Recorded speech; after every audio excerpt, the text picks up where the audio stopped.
I just had to let the song play out. It's still a little choppy, a little bit, just a Is little it? bit. Oh, Yeah. well. Do Yeah, you I had to. put your earpiece on or no? You think it'll make a difference? I don't think so.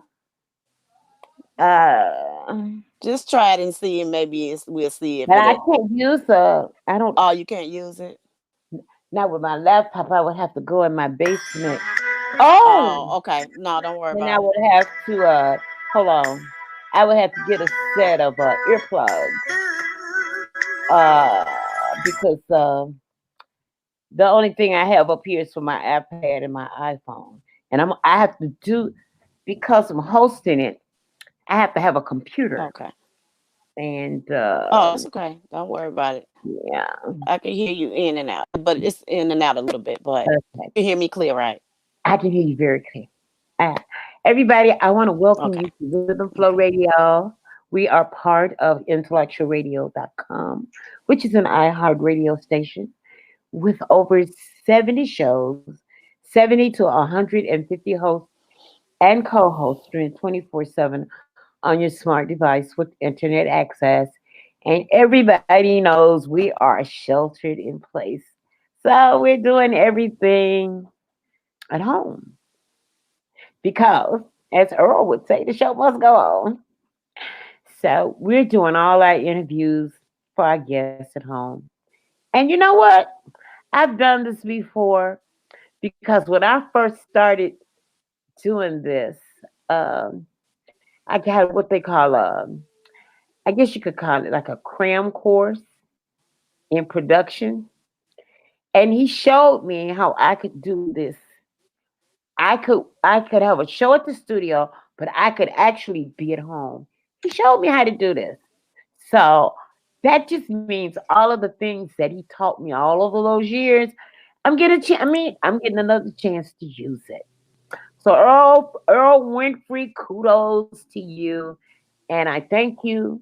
Hey, we will be back, but right now we have a special guest who tried to interview her before, but because she is who she is, she needed her own space. And I wanted her to have her own space. So before I talk about what's trending, I'm going to let you introduce yourself because you know yourself better than I do. Okay. Good afternoon, everyone. It is an honor and a pleasure to be on your show, Rhythm and Flow. I thank you for the opportunity. My name is Yolanda Carter. I am an Yolanda Carter. I'm a overcomer of domestic violence, abuse, a author, speaker, and also just trying to get it all together. Just it's not easy. Trust and believe that when you have gone through something so traumatic in your lifetime, but it's not where you've been, it's where you're going. So that is just the part of what my journey is, because as you know, healing is a journey. And when we talk about healing, it is definitely sometimes people don't realize that it's in your healing. So I just wanted to use my experience to help so many other people, because I know that when you have gone through not only domestic violence, it is very hard to bounce back and get back to your normal. But I had to realize that this is my new normal now. But yes, I've experienced a very traumatic experience on March 22nd, 2016. With my life, that's where it all began. But I thank God today I am where I am today because I didn't see the vision for a very long time. This now has been 4 years ago. And with this 4 years, it taught me a whole lot. I've learned myself. I've learned also how to deal with the trauma, and not only the people that goes through it. It has, your family members. It affects everyone that you love, your family, friends, and loved ones. But a little bit about myself. I was just a regular young lady, teen mom, a hairstylist. I've done a whole lot of things in my lifetime. Uh, I just was just trying to figure it out.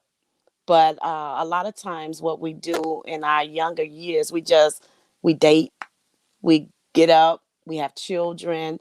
I had my first child at the age of 16, and I didn't know what I was doing because I remember back in our younger years, they used to tell us if you kiss a boy, you're gonna get pregnant. Oh So yeah. I was like, oh If you no, hold his, no, I'm if not. you hold his hand, right? If you hold his Yeah, so hand, so I was like, I'm not kissing no boy. No. So I was convinced, when I turned 15 years old, um, my dad was very strict. I'm gonna tell you, my family, I have a well-rounded let me family. ask you this before you start Okay. talking about that. Were you born in Chicago? I gotta Yes, ask I'm a Chicago native. you. Yes, I am. I'm a Chicago native. Okay. Yes, All right. yes, I am. And Okay. yes, sometimes I get a little skip over all the stuff. Yes, so I am a Chicago native from Okay. Chicago, south side of Chicago. Okay. Okay. I Represent. was a Okay. Yes, I was a teen mom. I went to Purcell Julian High School. I graduated in class of 1985, and I was just a normal person growing up, just trying to find her way. So basically, I met a guy. Uh, I was just didn't know what I was doing. We all try to, think that we want to date somebody, we like somebody, then we like, oh no, okay, I don't know. Can I ask But you this then, though? You were talking about they told you if you kiss the boy, you get pregnant. yes, yes. Okay, I heard the thing, that if you hold his hand, you get pregnant. So I held the hand and did not happen. Yeah, so when I So start now I'm kissing, really I was curious. like, Okay. right. So I would start kissing. I didn't feel fine. I was like, okay. So, like I said, I grew up in a very strict household. My dad, my mom, I never seen, there was no type of domestic violence or any type of arguing or anything to that nature when I was growing up. So my dad was a hardworking man. My mom never had to work. She was a house mother that just nurtured and took care of the family, children, and her husband. Hmm. And my dad, we grew up in a grocery business. My dad had grocery stores, and he was also a grocery salesman with the Dearborn Wholesale Grocery. So we had a good, fantastic us in private school, and so we didn't know what it was to have to struggle for anything. So I was blessed to be raised in a stable household and never seen anything, because even uh little things would have been considered as curse words. There was no cursing, no profanity, no smoking, no drinking, or anything to that nature in our household. So basically, everything that I learned after the fact, just being out, venturing out on my own. And all that other stuff, like when it started time for domestic violence, my first encounter of domestic violence, I want to say I was 19 years old. and that's when I met my second child's father. I was a hairstylist. I was going to hair school. I was going to Canella School of Hair Designs in 1980, 89, 88, 89. I was going to school. So I met this gentleman, and I ended up dating him. And whoop, there it was. That's when the baby came, the second child. So I was already, want to say 18, 19 with my second child, because my first child was born at the age of 16.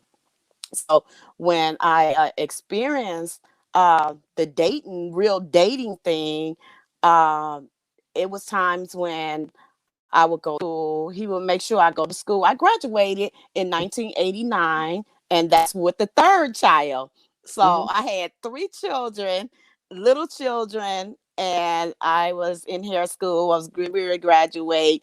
And after, I want to say before, yeah, after the third child, that's when my first encounter of domestic violence started. So it was back then in the 80s. It wasn't called domestic violence. It was called intimate. I mean, it was called what you want to call uh Battery? what was it? Was it just like Not battery. It was called lovers quarrel. It was lovers quarrel at that time. So lovers if the quarrel? police, Okay. right, so if the police was called, they would Mhm. come out. Then they would tell them to go take a walk and go chill off. Nobody goes to jail. There was no Keep walking. restraining. I'm sorry. Go Right. ahead. So there was no restraining orders or any write-ups or no jail time for anybody that does whatever they did to you. So basically, they go for their walk, they go chill out, and then they come back, and then it's just like, okay, we back to normal again. So those were times when you didn't know anything about what domestic violence was, and you feel like, wow, okay, so I got this, I'm good. So later on, as I was growing up and older, Mm. I started doing hair. I was doing hair in different type of salons. I had very good clientele. A lot of people know from all over the city. I was also, kind of well known before even this incident happened. And I was just the type of person, Yolanda. I'm one of them, not know, hey y'all type of people. I was that, hey y'all, always full of confidence, Hey, you had a popping, always, the light, you had a huh? popping personality. Okay. Yes, always the life of the party. You see Yolanda, when you see, that's when the party come, start when y'all come in the door. So I'm that type of person. And I was always the person that everybody liked to be around because I'm just that girl. And and, Mhm. and I love who I am. And like I always say, I love me some me. My name should have been me, all about me, me, me. But it's not all about me. But I just always used to say, hey, my name, me, me. But I also had insecurities, and let's talk about a little bit about insecurities. Mhm. When we are young, and I guess because of you thinking that people like you, but then again, you're not that light skinned tongue lady. I'm telling you, I was built like a pop bottle. I had all that and some, honey. So when I walked down the street, I was like turning heads. That's just how serious my body was. And I knew they liked me for my body, but to me, my insecurity was that I'm pretty enough. I was like, I'm all right. I'm that girl. But I knew that if I wanted anything, I could pull that with my clothes and my body shape. I knew I could Mhm. get that man across the street. If I want, all I got to do is smile and, make him like, oh, okay, I want her. And I was like, I was very confident in, yeah, if I wanted somebody, I can get who I wanted. And I So you did. had, But wait a minute. You had insecurities with all that confidence? I did. I really Really? did. I did. And that's the thing about when we as people, we have insecurities, but we also, it's some people that don't have the confidence. they still trying to figure it out. Like, why do I feel like I'm so insecure? And I remember just recently through my journey, I had insecurities because I did not see the vision.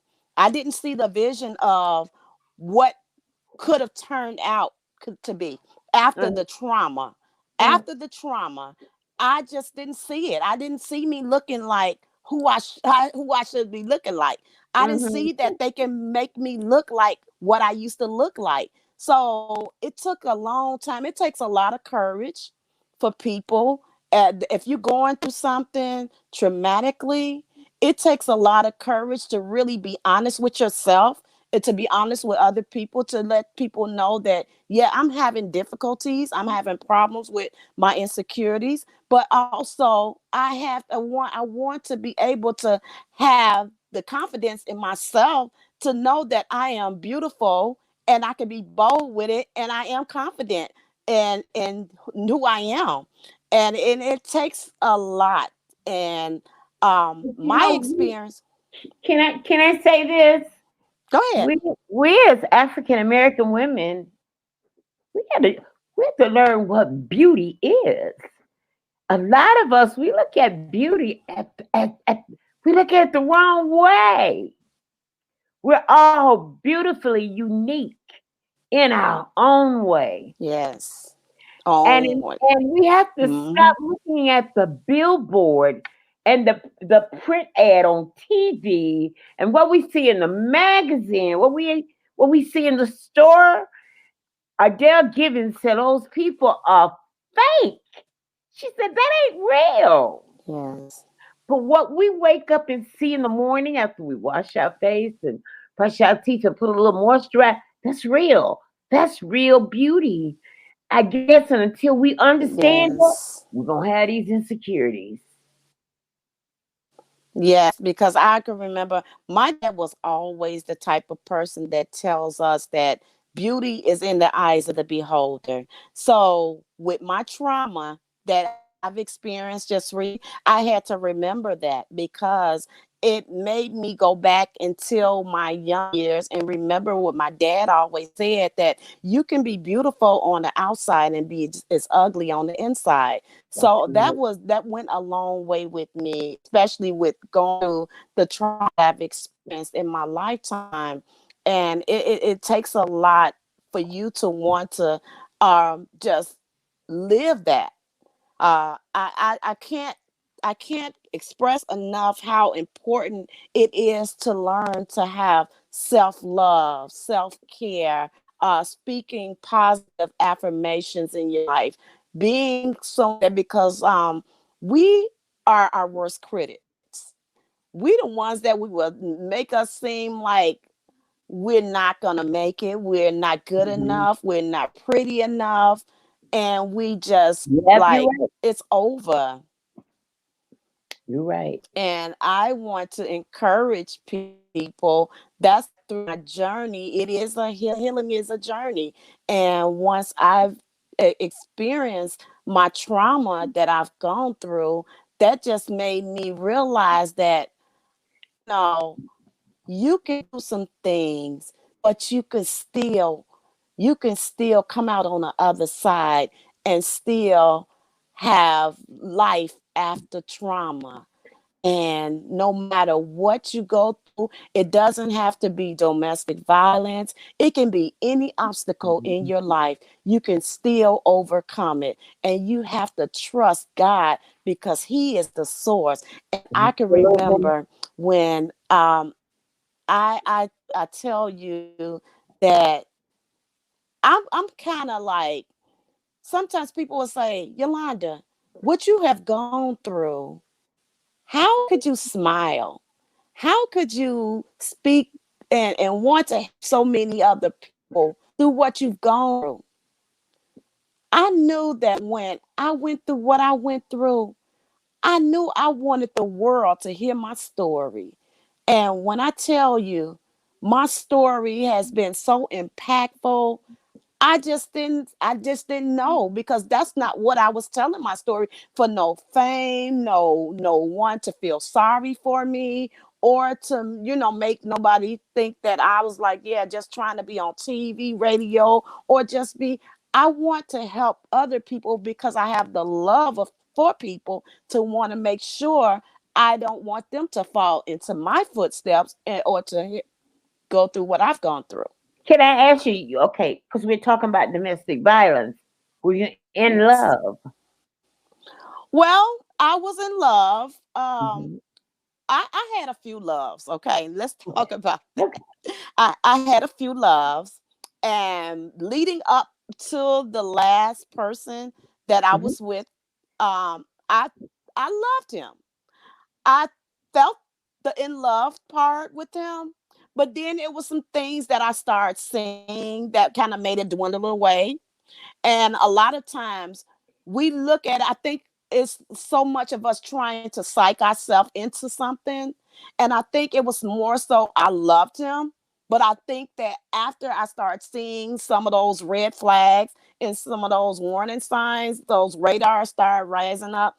And I started saying, you know what? That love that I thought it was building up, because you cannot just say that you in love. It's a feeling, it's an emotion, and it's nothing that you could just say, oh, I'm in love with this person. You have to feel that in your heart. It's like, man, when I'm in love with you, it's like, oh my God.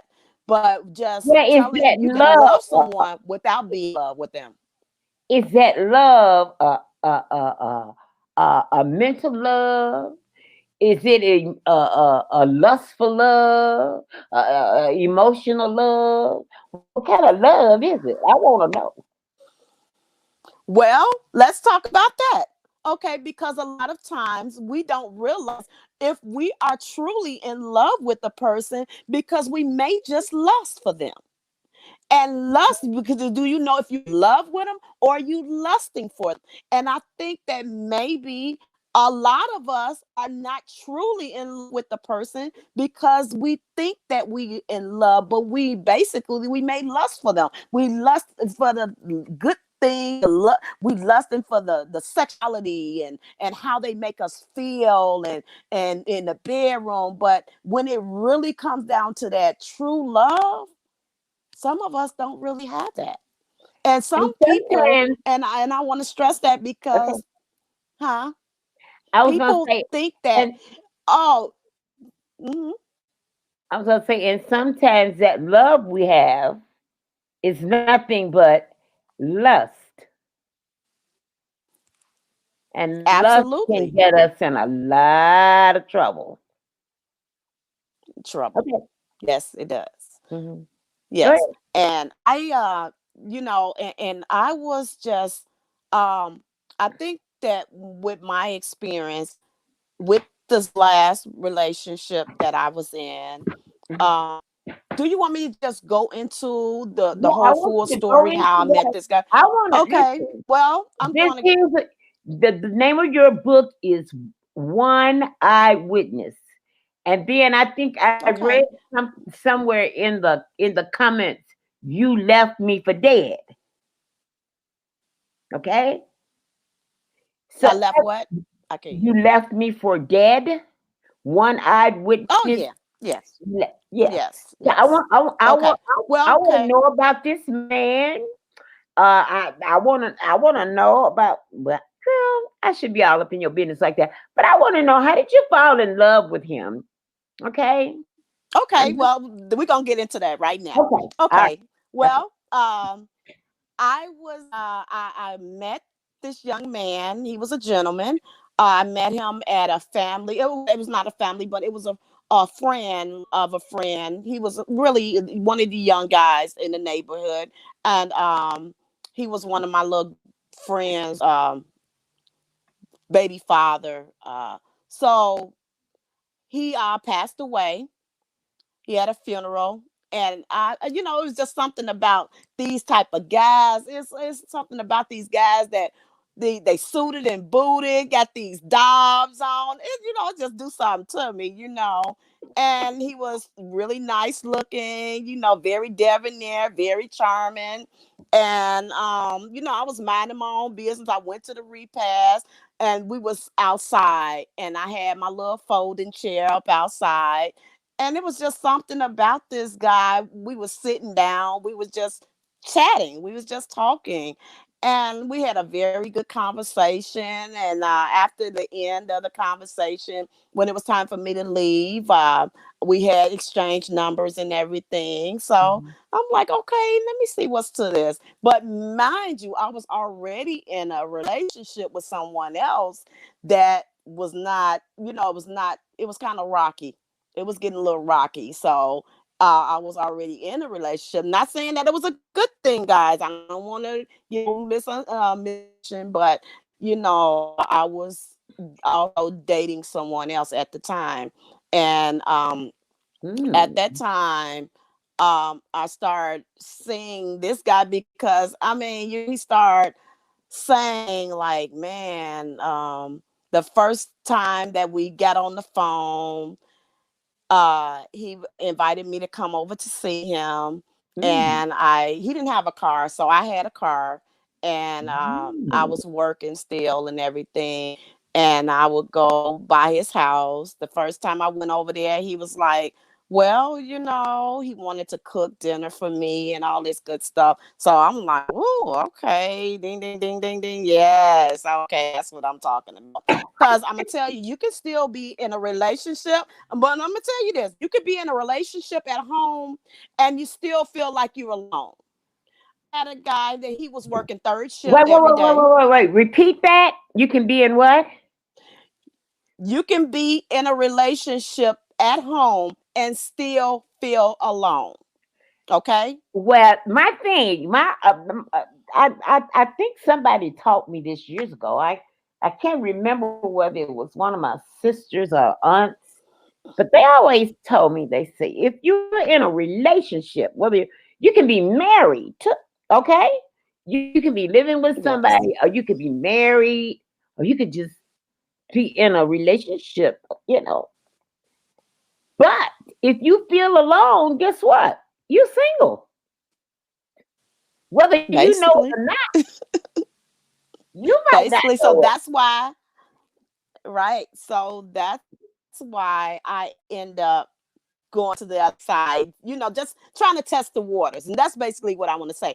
I was testing the waters and I was Why trying you to see, why come what why was you to happen. just but wait a minute. I gotta say this. Because we already know that it's wrong to be in a relationship and then to be over here testing the waters to see if you want to get out. Why not just be woman enough to say, hey, I already feel single. When I walk through this door, I feel single. So since I feel single, I might as well be single. So why not just just have a plan, make that plan work, and get out of there. Just leave, Yeah. okay? Yeah. And So and do the right you're and right. start it right. I'm just saying. Go ahead. Right. You're right about that. So I end up, going out a couple of times, and I started accepting, of course he was, how much money you got in your pocket. And Huh? all evil. The money is the root of all evil, okay? Now he And didn't he ask you used for to no ask money. me, I know he didn't ask you for no money. no, no, no, no. He started asking me how much money did I have in my pocket because he wanted to give me money all the time. Oh, let me So back that up, was his girl. first Let me back approach to up. Let me. me back up. Oh, let me back That up. was his first approach, was like, Okay. Okay. Okay. I want to give you some money. And I was surprised. So the first time I started seeing, he gave me $100. And I'm like, whoa, okay. Okay. So me loving money, but like they say, the root of all the money is the root of all evil. And a lot of times we will sell ourselves because of the love of money. Right. So every time that I would get with him, I would come back with gifts. money. He would always make sure that my kids were straight. And if anything was wrong with my car, it needed to be done or anything, he made sure my car stayed clean and just always made sure I was good. Oh So wow. he was a really charming, very charming guy. So I started, spending a little bit more time with him. And then eventually the other relationship we just broke up. So after the relationship, me and the guy, we started going out. But I can remember this first time us going out.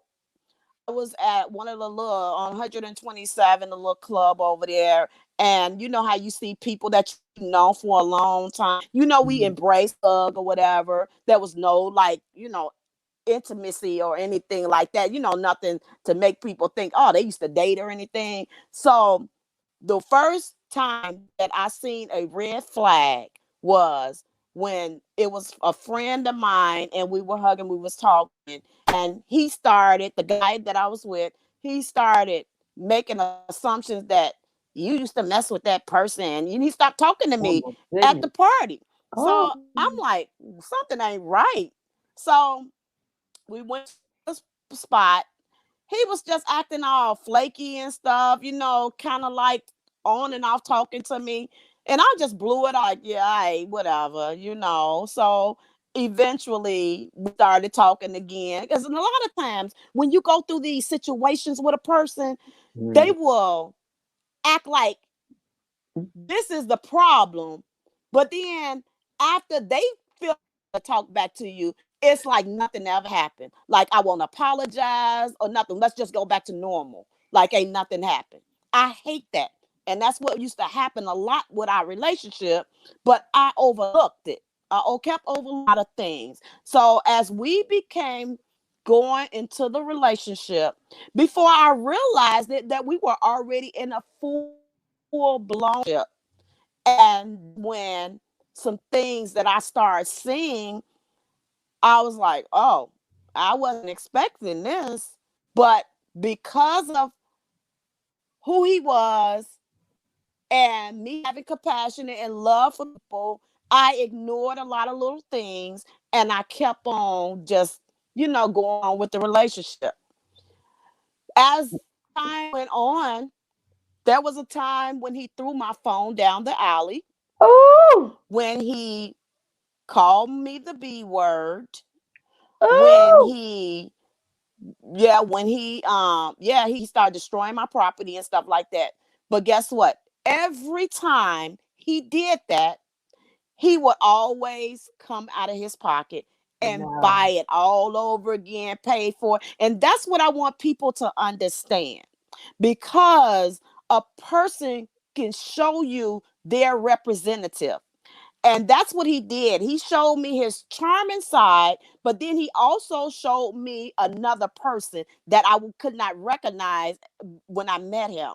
So when you get into a full-blown relationship with that person, that's when you start seeing all these other things. But because you may say you fall in love with a person or you lust for the person, you think that, oh, okay, well, this is something that, Mm.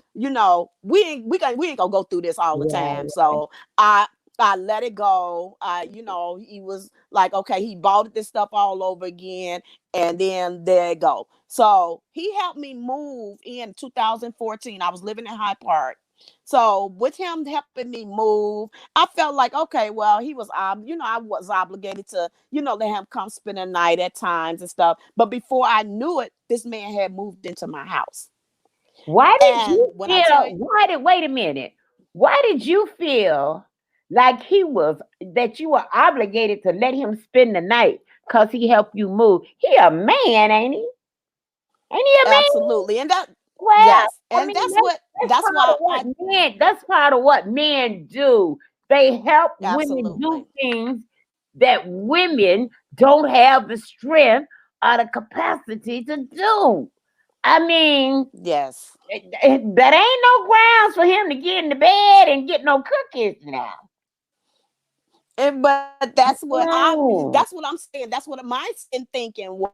My thinking, and that's why I tell people I want people to, because that's just being just me, my transparency. Mhm. I didn't know better. I felt that it was no, because he did good for me, I just returned the favor.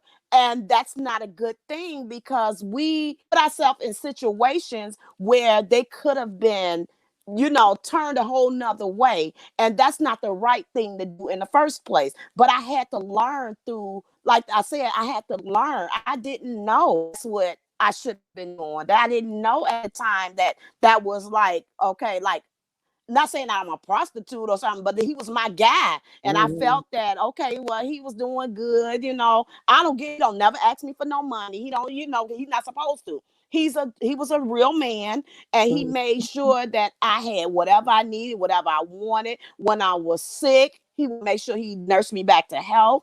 He would make sure if I Wow. needed anything. He didn't want me to even ask my dad. He didn't want me to ask nobody for no money. I didn't know that was a part of controlling. I didn't Mhm. know, because I didn't. My thing, when I realized that domestic violence was a part, it's a form of power and control. Oh yes. So I didn't know that that was him trying to control me by using the money, using his way of doing things for me so he can manipulate me. And I fell for it. I fell for the manipulation. I fell for when he told me, go and quit your job. I got you. You don't have to worry about nothing. And, he was on the bus. And when he was on the bus, he had the money. He felt that, well, what, since I'm on the bus, you can pay up every day, and you can keep that money in your pocket. So that would think that, oh, okay, that's good. But not realizing that that's his way of keeping tabs on my every move. I didn't Mhm. realize that at the time, because I'm just like, okay, well, I know he loved me, but Mhm. it made me feel like I was like that pedestal. I was like something, a statue, and if I move it the wrong way, I would break. That's how he made me feel. He made me feel like I was on top of the world. And I couldn't see, man, how could somebody love you that much? And it used to be kind of scary, because he used to tell me, you all I had. And I used to say, no, no, that's scary. That's creepy for somebody to tell you that, because you don't know how to respond to that. Be like, oh no, because I want you to have friends. He didn't have any friends. Mhm. I was a line dancer. I was a line dancer. I used to line dance. I used to go to all the parties, all the line dance parties, every party, everything. And he Mhm. used to get mad because there you go with that BS and all that. I was like, oh, okay. Now I'm starting to see the real true person come out, because that's when, after, like I said, after the relationship became full blown, I started seeing a lot of other things. And it started off him, throwing my belongings, and then him not talking to me days at a time. And then They used to, it girl, started listen. him. When he stopped talking, and you can't listen. When he stopped talking, you should have been thinking of a plan to get up out of that end. When he stopped communicating, I'm serious, because you don't know what he's thinking. He could be thinking Yes. anything. I would have been scared to go to sleep. I, you know what? I wasn't thinking like that. I wasn't Girl, thinking like please. that. I felt that because I said, well, that man loved me. He ain't gonna never do nothing to me. He loved me. So I didn't think like that. All I knew that he was really there for me. He made sure I had what I needed. Now that's what I was thinking about. I was thinking with the wrong, thing. I was not thinking right, because it was just like I felt like, you know, this man had my back. So, You know what? I want to show I'm gonna you be in this something. relationship. I want to show you something. You got a mirror? You got a mirror close Yes. by? Pick it up. Pick it up. I want you to pick that mirror up right now. Yep. And let me see. Pick it I up. ain't got it over here by me, but it's over there somewhere. I'm gonna show you who love you. Huh? Watch this. Watch this. When you're ever in doubt, about who loves you. You know, mama and daddy love you. Okay? That's right. But if you Eh, ever in doubt about who love you, you know Jesus loves you. And guess what? You look That's in the mirror and you're gonna see somebody in there. You see that person in that's that right. mirror?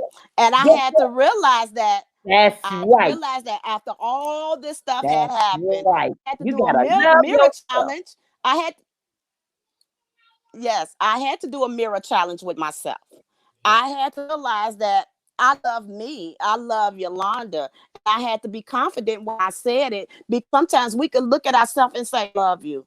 But are we confident enough to say, I love you? Oh, I love you. And see, that's when you know that you love yourself, because you looking like at yourself. And at that time, I didn't know that. I knew that when I walked past that mirror, every time he see me, I was walking past looking at, I'm ready to go out to the line dance party. I was thinking I was looking good to me at the time, but I wasn't allowing to take my my power away from me. Well, he couldn't control me. He couldn't actually tell me what to do. That's the thing. He thought that he wanted to tell me when I could go do whatever. I told him, I said, you can ask me, but you will never tell me what to do. So as that time goes on, um, then he started disrespecting me. He started calling me the B word. Started Woo! calling my boys out of their name. Mm. So I was like, okay, this is getting really ridiculous. I said, you will never disrespect me again. I put him out. When I tell you, I put him out 3 times. But because of the compassion that I had in my heart, I allowed him to Girl, come let me back. tell you. Because of, There is one book, yeah, only one book. The rest of the books, once you read them and you put them on the shelf, you leave them there. Don't go back and get them. Okay?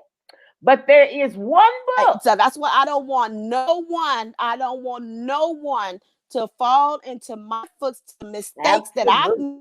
made in that relationship, because I know that those the things that I've went through, those are warning signs and red flags of an abuser. When you don't know, we that's why people say, why do people stay in these bad relationships? I Because of the fear of the unknown. We don't know what we're supposed to look for. Sometimes we are afraid that if we leave them, we're going to be alone. If we leave them, we're going to be afraid that they hurt us or our family members, or we may be homeless and don't have nowhere to go to. So those are some of the things why people stay in these bad relationships, because of the fear of the unknown, and because we say that we love you, and then they may tell you, oh baby, I'm sorry. That's when they come with that honeymoon face. Oh baby, I'm sorry, I won't do it again, I love you.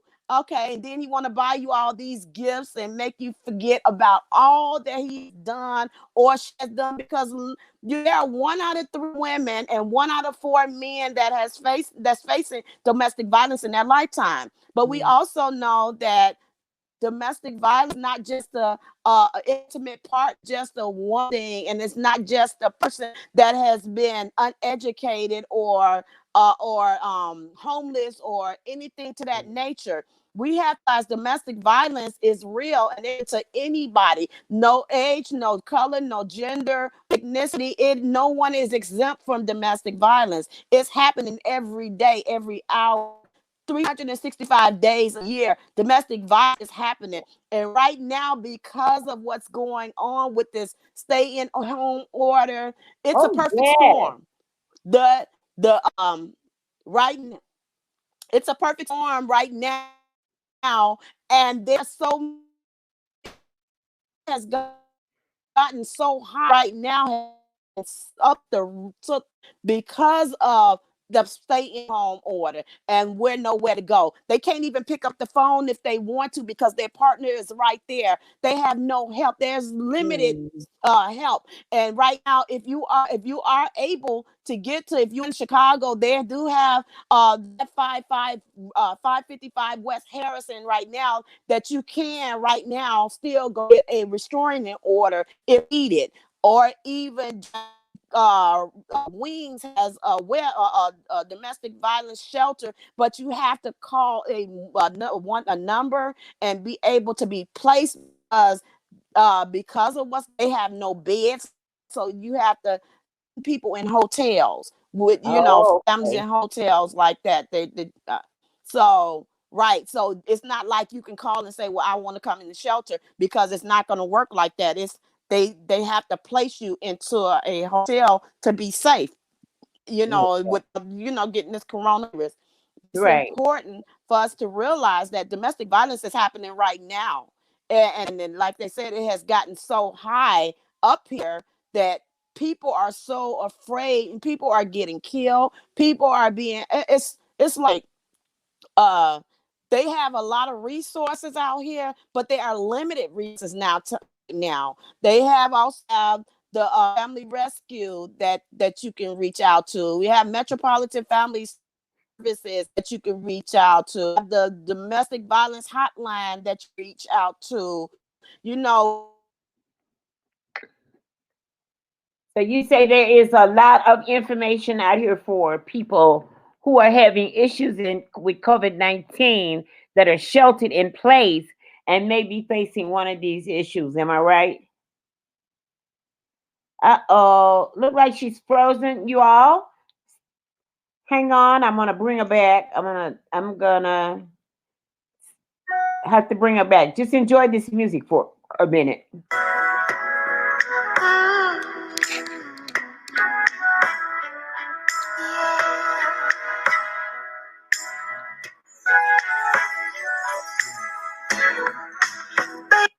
Now connected to Katie's MacBook Pro.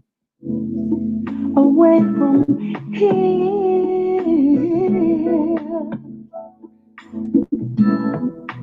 Don't be confused. The way is clear. And if you want it, you got it forever. We'll be back. This is not a one night stand, baby. Let the music take your mind.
Going my way.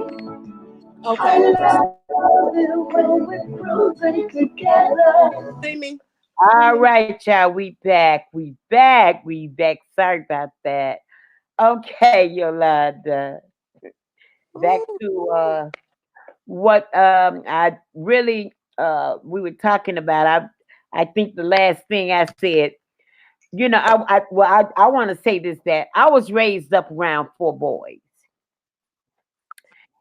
So I'm Mhm. a very hard cookie to I mean that BS, I'm just gonna say it. That BS, no, it don't go in and out of my ear like that. Okay, because I was raised up Mhm. around boys, and my brothers gave me a different outlook on life. We are Right. all older, we are all adults today. And I'm gonna say this, And I'm not bragging on them, but my brothers will do anything that I need them to do. I don't bother them. I mean, I talk to them all the time. We laugh and talk.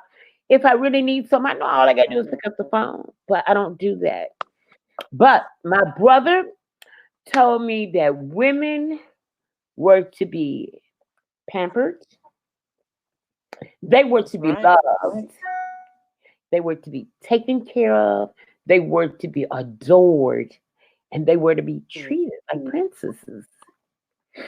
And Right. they told me that you just can't let no man talk to you any kind of way. And my That's brothers true. always told me if one put his hand on you, you know how to pick the phone up with a phone call away because it ain't happening. Okay. That's right.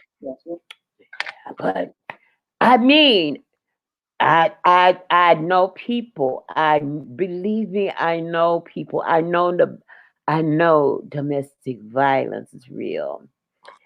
And when you was talking about COVID-19, I know that there's some people that are probably, I'm gonna say it, going through hell right now Oh yes, because most of that definitely. shelter in place. Go ahead. They are definitely going, and it is a time where it felt like we're helpless.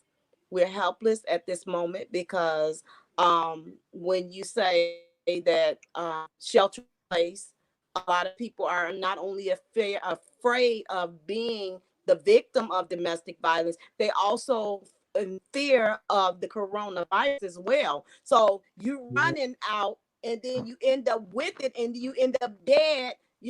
That's another thing that we got to go through because it's not just being beaten or being disrespected. It's because domestic violence is not just a physical thing. It's not just someone just physically abusing you. It's mentally, emotional, psychological. It's financial. So it has a lot of. It's a big cycle. It's a cycle of abuse. It's not just physical. Somebody's just physically on you.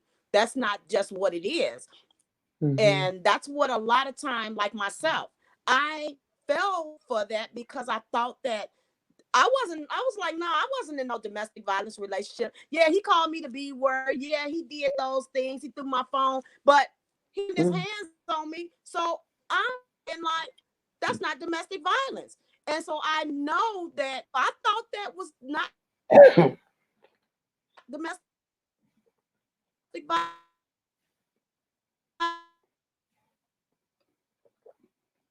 I think you're freezing. There are so many other people Okay. in this world thinks that I think you're freezing. when it's not that we understand that those words can go away. And once somebody says that to you, there's no way that it can come back. I agree. I agree. They can't take it back. You cannot take Yeah, once you that spit back. those words out, you You can't can't take swallow them. No, they're out there. You're right. They can't take it back. Now, tell them where they can find your book, Yolanda.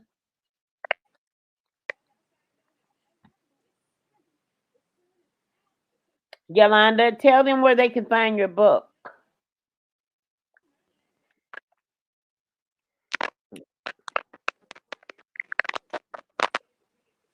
you're buffering. Okay, can you tell them where they can find your book? You cannot take those words back. Can you tell them where they can find your book? One Eyed Witness. Oh, yes, I have a book right here. Here's my book. My book is One Eyewitness. And this is a true account of my near fatal incident by my partner that I trusted with my life, that I slept with every day, that I thought that he was that knight in shining armor. Mm-hmm. Although we gone through some things, I still didn't see that this person I thought that was my knight in shining armor would try to take my life. This book right here It's a prevention tool. It has a journal after each chapter of the book. It also has some graphic pictures in here. So if you was to buy the book, there's a warning page in the book, and it will let you know that this is warning. These images that you're about to see are pretty graphic, because these are the same pictures that they showed on national TV, Channel 9. If you all watch WGN News, Channel 7, you guys would have seen these are graphic pictures that's on the news. They showed on the news. I They're quite want graphic. people to know that. I What said you say? they are quite, the pictures, These some of them are quite graphic.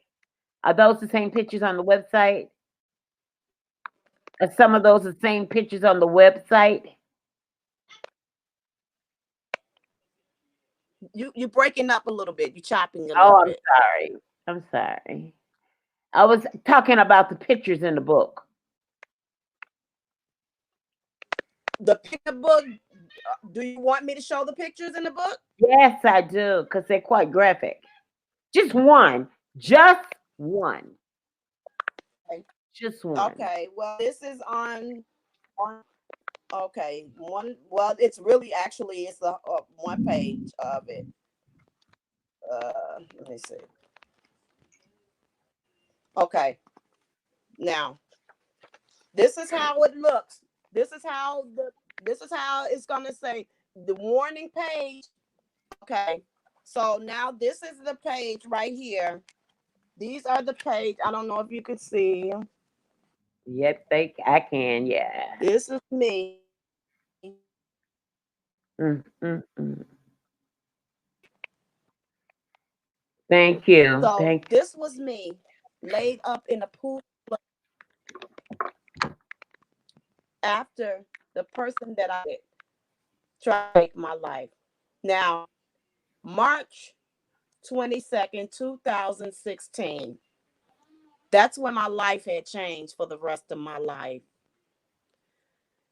When I tell you, I could have never believed or trusted or to think that this person that was, like I said, my knight in shining armor, the person that I slept with every night, would have wanted to do anything to that degree and be that heinous to try to take me away from my children and my family and friends and ones. I went to bed on March 21st. I went to bed March 21st. And leading up to that, I want to go back on, I believe it was like the 19th. It was on a Friday. We went to work. I got up that morning. He got up that morning because he had to go to work. And remind you, I didn't have to take him to work. Sometimes I used to take him to work a lot. But then for some reason, that particular day, he did not ask me to take him to work. hmm And I was like, I thought that was kind of strange when I end up, I and he just got up like, okay, he getting ready to leave. He left out, and it was just me and my son. My son was 17 at the time, and we were in the house. So I ended up taking my son to school, and I went to my second part because I had two jobs, two-part jobs. And one of the jobs, he was like, "I don't quit your job," and I ended up quitting my job. And he was still like, "You gonna be okay? You straight?" And I was. I didn't have any problem with money. He had me on a joint account. He had me straight. Oh. So I didn't worry about, yeah. So that's one thing I didn't have to worry about, on the financial aspect of money. I still had my own job, and I still had me on the joint account. So when he get paid, he didn't really want his money. He just wanted me to make sure I had money to do whatever needs to be done. So I ended up going to my work when it was time for everybody to come back. I came back in. I picked up my son from school, and then we just chilled out until the end of the day. And then I realized, man, this man did not come home. Call, he did not show up. So this is another day. We woke up this Saturday. So me and my son ended up going with a friend. We went downtown to a arcade downtown, and Mhm. I time with my son that day. And when we came back, there still was no call, no show.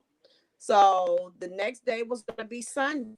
So Sunday we went to church or whatever, and then dinner. Then he still never showed up or came home. No call, no show. So I'm like, okay, well, I'm not gonna worry about it. I'm just gonna, I kind of was a little salty, but then I was like, oh, maybe he gonna whatever. So I end up start receiving a call from him. I want to say about like 7 or 8 o'clock that evening, and that's when he started calling, and then I was like, okay, I'm not getting ready to answer these calls, because he started calling me back to back to back, and he started getting really aggressive because I wouldn't answer the phone. I was just mad at the time. I was like, I don't even want to answer the call. You ain't been here, so I don't even care no more. So I wouldn't answer the phone. So I started leaving these voicemail. I'm trying to answer the phone, and all this craziness and all that Mhm. stuff. So I Mhm. ignored them. So I just end up just turning my phone. So the next day, I knew that I was gonna have to answer the call, because I knew he was gonna have to come in so he can go to work the next day or whatever the case may be. So I end up answering the call, and that's when he Mhm. said, "Are you at home?" And I was like, "No, I'm not." And he said, well, are you going to be at home? I said, somewhere later on or whatever, which I was just going to get my son from school. I picked up my Mhm. son from school, and then Mhm. I dropped my son off. In the middle of me dropping my son off, I didn't know I already got there, and he seen me, and I guess he was in the, maybe he was hiding, I don't know. But my son said that he seen him when I dropped him off. He's like, Mama, he Oh seen you when you wow. dropped me off. And I was like, oh, okay, well, I ain't know that. So he started calling me again, and he was like, are you at home? But if he seen me, he knew I dropped my son off. I ended up going to Hyde Park and getting us something to eat. So he knew that I wasn't there, but he still, I guess he was trying to see if I was going to lie or whatever. So I was like, no, I'm not at home, and I don't know when but I kind of just said, no, I'm not going to be at home, because when I came back home, I didn't want to be bothered at the time. I wanted to Uh-huh. eat my food and my son, and then I'd be like, but just come on home. Because remind you, I didn't allow nobody to have no keys to my house. I don't care if Mhm. you're paying bills, rent, whatever the case may be. You're not on my leave, and you're not going to, have no keys in the house. So he was only able to come in if we opened the door for him. So other than that, so at the end of the day, something just told me to park my car around the corner. I parked my car around the corner. When I start seeing to go to the house, I end up getting towards the doorway, the block before you get to the walkway to the building. You had to approach the alley first. So he was edged in the doorway, and I didn't know it. And when I got there, I froze because he came out, and I froze, and I was like, "Oh my God, he caught me!" So he called me. He was like, "I thought you was gone." I was like, "Okay, I'm back." And so as I'm going in, he started telling me, the doctor said I'm stressed out and all this stuff. So Mhm. it's something in my Mhm. mind told me, yeah, he been to the doctor, because what if this man tried to do something to me? And then I was like, nah, I ain't never. And then I started, nah, I'm not gonna worry about that, because this man love me, and he ain't gonna never do nothing. So I was like, okay. We end up going in, and then he asked me, can he take a shower? But it was something strange about that, because how you gonna ask me, can you take a shower when you stay there? So I ignored it. I Yeah, was that like, no. is strange. And because he asked me, why I said no. I said no. But then I was like, no, take your shower, get yourself together. But I did have a few of his clothes, and I had it, towards the back. And because the way our apartment was, it was an open concept. You know how part a lot of those places are open up like towards the back. So it was all in the back. And when I end up he ended up taking a shower, and my son was Mhm. like, Mama, he asked you also, can he wash his clothes? So within that building, we had a key card. You had to go fill the money up and all stuff, so you can go downstairs and use to wash your clothes. Because he was a Mhm. very clean person. He was very Mhm. good cook.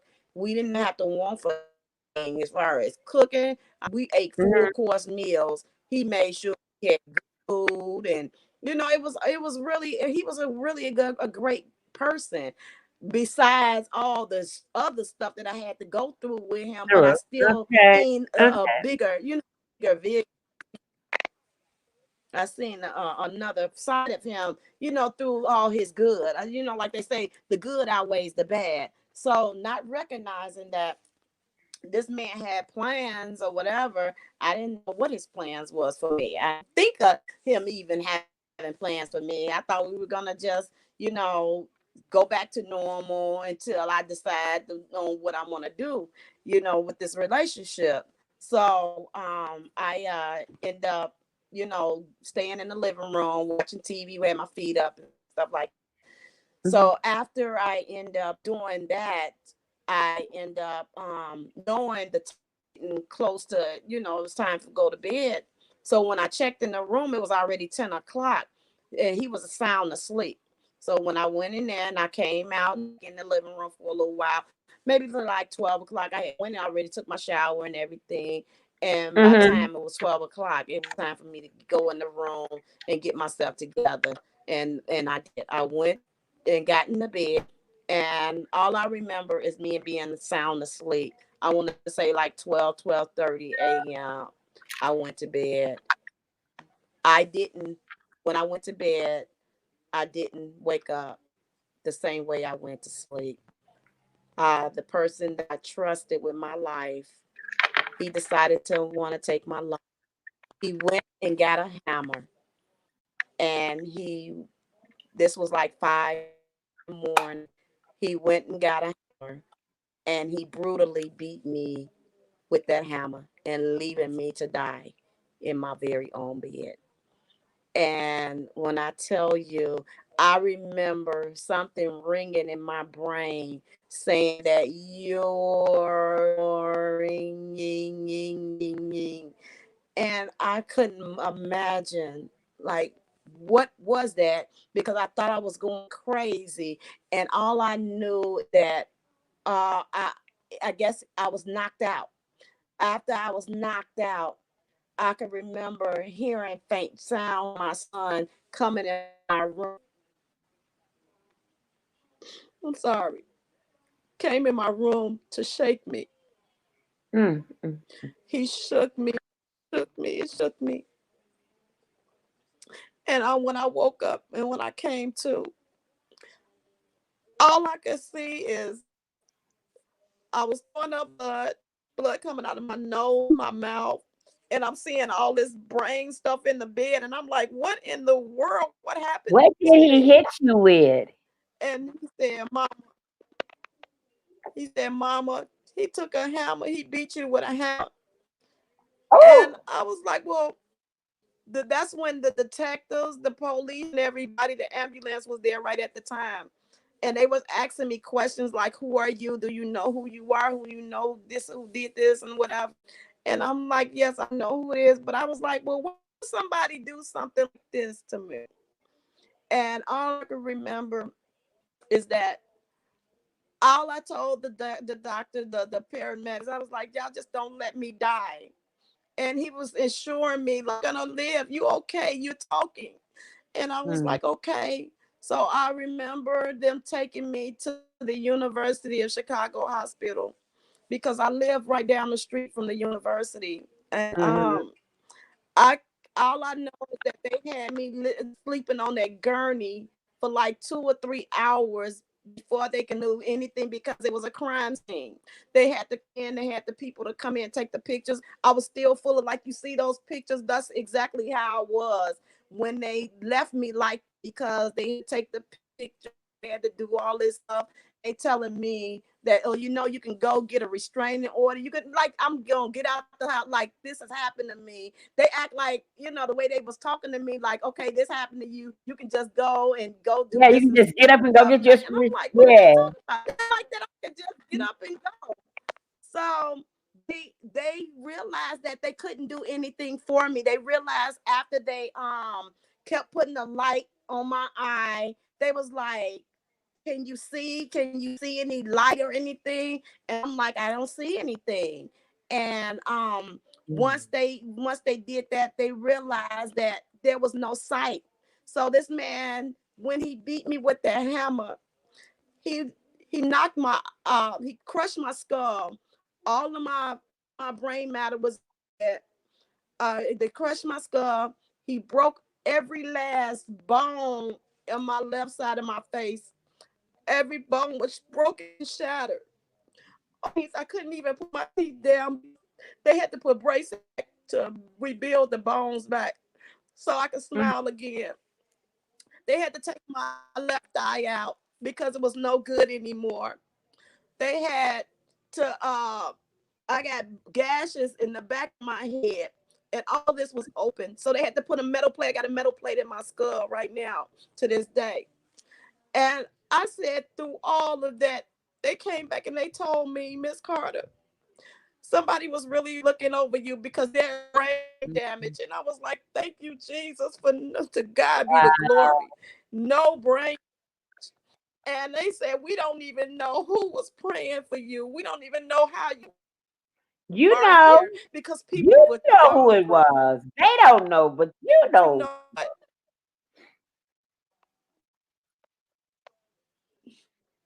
I can't hear you. I said they don't You know know, who it was and I praying for knew you, that. but you know who it was praying for you. You know God had your back. That's right. I know it's up to God, but Yeah, God, but yes. God. Through that whole journey, I use my experience because I don't want no one else to have to live my experience. Domestic violence is not a joke. If you Okay. are experiencing it now, if you see someone that's going to Uh-oh, we lost you. escape plan, Mm-hmm. Okay, you know what? there Give is an them. escape plan.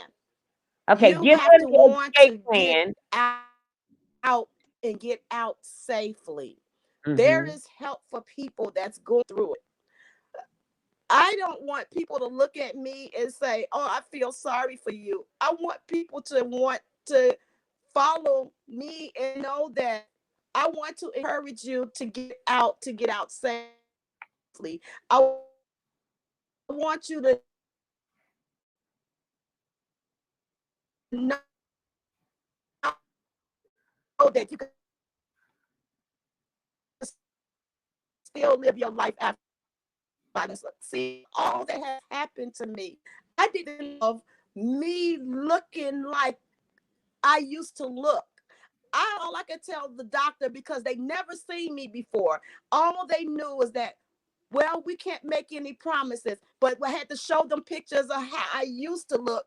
And then they said, Mm-hmm. well, we can't make any promises, but we will do our best. And then I tell you, this is me. 13 surgeries later, Oh wow. nobody but God could me see the vision. I didn't see the vision. I didn't see a way of me looking like nothing. All I seen was just me being deformed, my face being deformed. I see my head lopsided. I didn't see the big picture. I was so Okay. insecure. I would not even take my face mask off. I wouldn't even take this mask, whatever this patch iPad. off Mm-hmm. because I still have insecurities of me, what I used to look like. So I took off my eye patch and I need to take my eye patch off because I let people see that beauty is in the eyes of the beholder.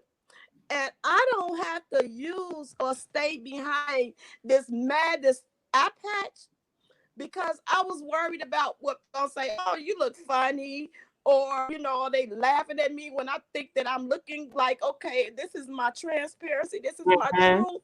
I felt that people would probably say, no, Yolanda, you put that mask back on, you put it back on. We wear so many times because we are so insecure about what people think of us. And I had to realize that, Yolanda, this is you. This is your new normal. This is who you are. You don't have to worry about what people say. You have to walk in your boldness, your beauty, and your confidence. And I am today, right Absolutely. now, I am more confident than I believe that I have been in a long time with this trauma that I've experienced. But I want people to realize that you can live life, you can go through anything. And it isn't just domestic violence, it can be any obstacle that you're facing. You can overcome it, and you can still be beautiful, bold, confident, and walk in your confidence. Walk in your beauty, walk in your boldness. And I used to say, you know what? I don't want people to think that I made this struggle look so good. No, it's not that. Don't people don't see behind the scenes. People don't see you cry. People don't see that you didn't have income for 2.5 years. People don't see all that because I made it still look like I was still okay. I have an issue. I have a problem with asking people for stuff. I don't want people to see the bad in me. I always want people to look at the good in me. And that's why I had to struggle with that. Now I'm realizing that, Yolanda, it's okay if you have bad days. It's okay if you feel like you want to cry. You feel like right now when you're going through this stuff with this in-house situation, you okay. Because a couple of weeks ago I was having these with me feeling like I'm having anxiety attacks because I'm thinking that every time my kids go in and out the house that they're gonna bring the coronavirus in the house with me. And I was Mhm. feeling so overwhelmed, and I was like, I need to talk to somebody. I need to hear from somebody. But a lot of times we pour into other people, and when we pour into other people, but who is there for us when we need people? And I'm sorry, That you y'all, but right. this is You my are right. You transparency. are This is me. absolutely right.